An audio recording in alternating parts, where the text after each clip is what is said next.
Everybody, we're talking mods, and we're going to go over the ones that have helped improve my gameplay and taken it to the next level, and the new ones that have come out for 2.0. Stay tuned. Well, let's check them out. All right, so what we're looking at here is just the Aslan's mod pack. Once you download it, you double click on it, you get these screens that kind of just explain it.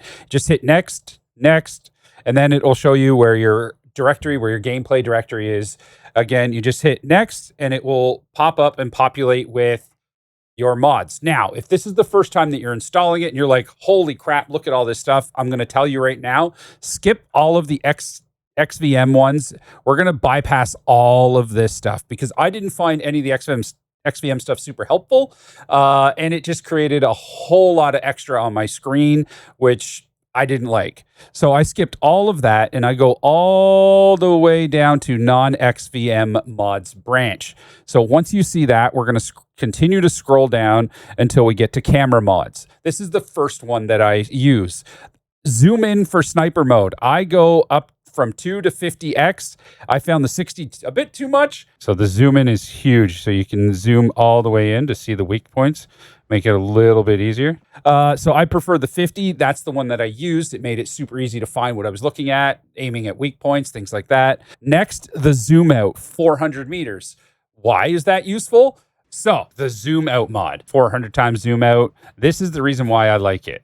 So you can see the whole battle. One of the beauties of this is you can see when trees fall, things like that.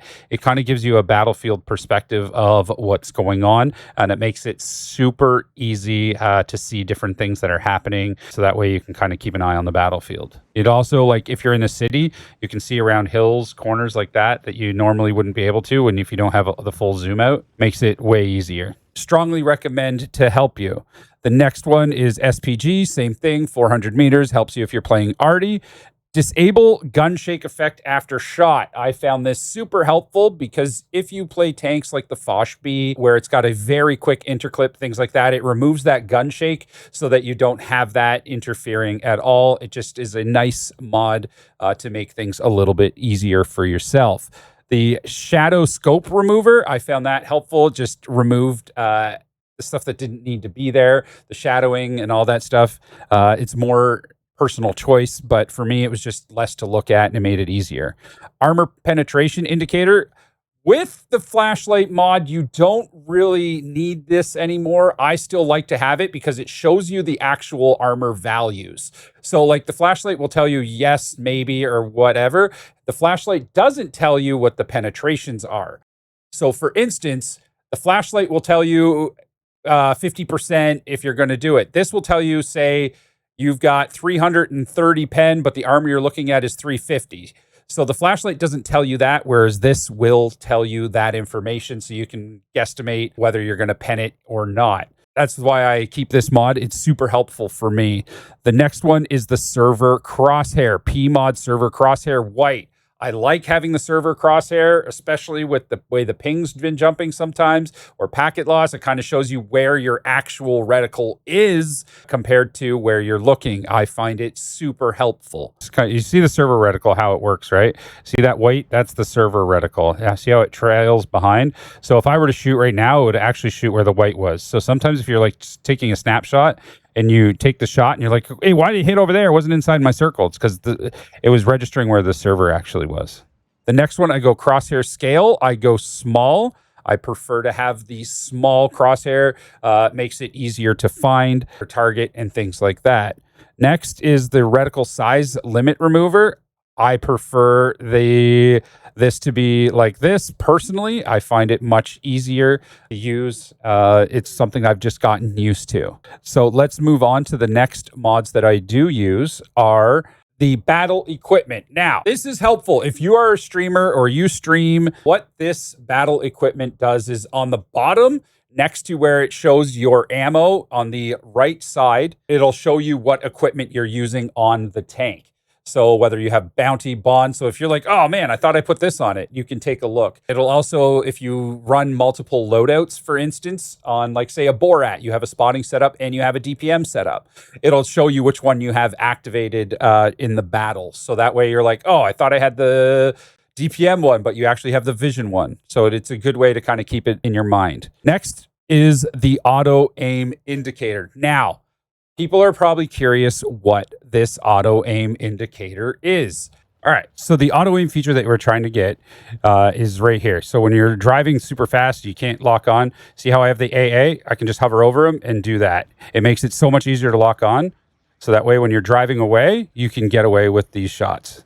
And it keeps it active for 2 seconds for you. So that way you can move your mouse to select the tank and it will auto lock onto it within that 2-second time frame. Makes it super easy, so you don't have to struggle with trying to click on that tank. I do recommend this one if you are like fast mediums and you do like light tanks. Next mod that I do suggest and that I like is people have asked me about this one. It's the WN8 different and credits. So what this does is in the top corner, it shows you what your WN8 is. So if you do 3 shots of damage, it'll tell you what your approximate WN8 is for those of you that care. Some people may not care about the stats at all. And if you don't want that, you don't like it. For me, I like it because it shows me how I'm doing in battle and it allows me to kind of push myself a little bit when I'm doing it.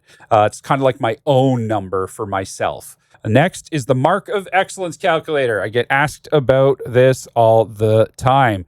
I strongly recommend the Mark of Excellence. This is the one I like, is the Pro Tanky. Puts it here, tells you what your difference is and things like that. The next is the expected vehicle values. What this does is in your garage, it will actually put your Mark of Excellence on each vehicle in your carousel. So you can see which each tank is at. So say you're like, oh, I wanted 2 mark or 1 mark tanks today. You can take a look at the percentages right in your tank carousel of where your marks are at for each vehicle. The next one that I like to go with is the 6 cents duration icon, 12 seconds. Now, why 12 seconds? Because now with like all the different crew skills and things like that that extend how long you're visible, I found it much more accurate when knowing how long you're spotted to be safe when you're not. So you get spotted, you can back down a hill, wait till you're not spotted, till that icon goes away, then pull forward to see where you're spotted. It also helps you gauge where you might be getting spotted from, knowing exactly how long you've been spotted and how long you need to stay dark before trying to find that location of where the tank that's spotting you is. Next is the FPS limiter. I personally use this for streaming and things like that. I just set mine limit. I limit my frames to 120. So depending upon, say you have a computer that's getting a little bit older, you can limit your frames here in the actual mod, which makes it a lot easier. So for instance, you can limit it to 60 or 100 or 50 if you need to. Don't recommend going below 60, but sometimes if your computer can't handle it, sometimes it's good to do that. It makes it a lot easier. Next is the sun and fog remover. I like these. So as you can see, the fog, what it does is this is before, this is after. And with the sun glare, it gets rid of that. So you don't have this upper image, you get this here. Makes it way easier on the eyes, way easier when you're trying to hit shots. I do recommend this mod for that. There's all kinds of other ones too, if you like dark, rainy weather, things like that. But these ones are just nice to have so that you can see kind of where you're looking and don't have to have that sun glare. Next one is the annoying features remover. In battle, limit chat to 4 lines. Say you don't like a lot of chat on your screen on the bottom, you can limit it to 4 lines. That's kind of nice. And remove all hints in the battle. That's something for me. I just don't need it anymore. There are some other ones here, like if you don't like the dog tags of the victim or the killer, you can remove those here as well. The other one I like to is Watt tweaks. Disable shot, smoke, and flames. I like this so when I'm shooting, it doesn't create distractions or things like that. Now, I keep some of these other ones on just because they're fun to look at. However, if you're not streaming, there's other ones that I would recommend you take off. The destruction effects, the explosion effects. The reason why the destruction effects is because it creates this heat wave sometimes. If you're close, you destroy an enemy in a brawl, and then you're trying to shoot at the tank behind him, but you can't really see it because you see all the heat waves, you see the flames, and you can't really see the tank that you're shooting at. If you put this on, it actually removes that and will make your next shot a lot easier. You don't have to fight and contend with those destruction effects. All the next ones are battle hits. So what is battle hits? It shows you where you were hit on your tank. So say you were hit and you're like, how did I bounce? Or how did that bounce off me? You can actually take a look in battle hits to see the angle that your shell hit at. All right, so when we're talking about battle hits, it's like, so you can see kind of where you got hit or where you shot. So you click on battle hits. So right down here, you'll see modifications list. You click on this, you'll click on battle hits, and then you can see exactly where you hit or where you were hit on your tank for damage. So like he crit hit me, and why did that IS-3 not cause damage? Because he hit my front track. Super Hellcat, you can see that he hit me in the back engine. The Chiri hit you in the track. You can see that it didn't hit your hull. That's why it didn't cause any damage. And then again, like when you're shooting at enemies, it allows you to see where you hit them on the front or on their tank to cause damage, or where you missed crit hit, and why did that crit hit not cause damage. As you can see, it didn't actually hit part of the tank, it just went through the front wheel well, so that's why it didn't cause damage. Kind of takes away some of the mystery as to why did that not pen. So that's there as well. Battle hits is a lot of fun.